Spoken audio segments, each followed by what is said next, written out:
اسعد الله الإدارة سمحت لمتسابق واحد منكم بالخروج لمدة 48 ساعة. أعرفه، ولكن قبل لا نذكر اسم المتسابق فيه شرط انه يغادر من قرية كاريزما خلال 3 دقائق فقط. في حال ما غادر خلال 3 دقائق راح انت معاكم داخل البرنامج.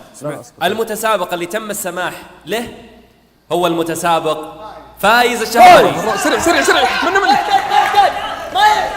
روح بجيبها لك يا حمار.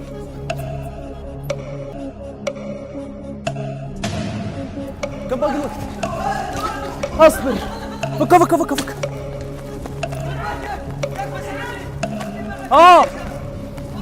باقي من الوقت 2 دقيقة لمغادرة المتسابق فايز الشهراني. باقي من الوقت 2 دقيقة فقط. الغترة يا شيخ. غترتي وين؟ الغترة وين؟ افتح الغترة. اكوش عندك. باقي وقت يا مسلمين. الغترة وين؟ ايوه بجيك. اظهر.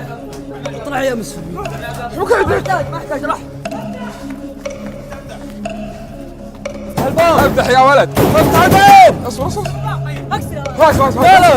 هات خلص. واخذ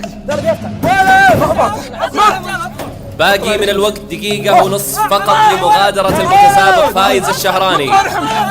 نط منه. افتح يا ولد. يا ولد. الله يرحمك. هات المتسابق فايز الشهراني من قرية برنامج كاريزما. الباب ما انفتح. الباب درويشي مقفلين الباب. ما حد عطاني وجه. ومقفلين الباب اللي هنا. لو قلنا بطلع مع الباب الثاني مقفلين. وش ذا الشيء؟ ليه؟ وش ذا الشيء؟ واقف ما قدرت يا ولد. الباب يا لا الحين نبغى خليه يطيح. هنجيله يطلع. لا لو وصل وقفه. لا 4 متر ولا يحتاج ملابس. كم يجيك سلامة يا اخي جاهز يا اخي. اغراض يا اخوي. هو جاهز. قم عطاه 3 دقائق. يا ولد دقيقة وانت عند الباب. شوفوا لنا حل الله يرحم والديكم. ولد نبغى نظهر يا ولد. كم قدري انا هنا اسبوع ان اطلبكم. سلامات يا رجال. بدقيقة إضافية لأن الباب مفتاح معلق. يوم جات 3 دقائق ذي اجمع فيها ملابسي قفلتوا الباب.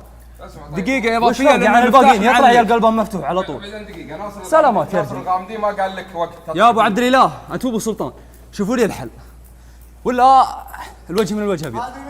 شوفوا لي حل. اول شيء الرجال قد خلص. قد خذ المتسابق فايز الشهراني الباب لوجود خلل والباب كان معلق، فاحنا اعطيناك فرصه اضافيه مدتها 15 ثانيه فقط لمغادره القريه. التايمر بدا. انجز فايز. انجز لا تفوتها. انجز هات شيلك. انجز ياس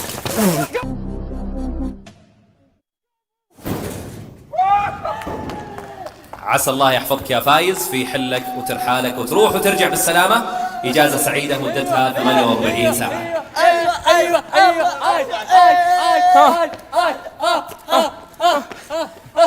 ما عندي حيل.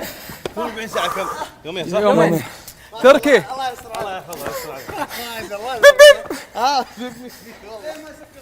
ما اكو تربك في الشنطة. والله يهبد على وجهه يوم طلع من البوابة. انا تحمست.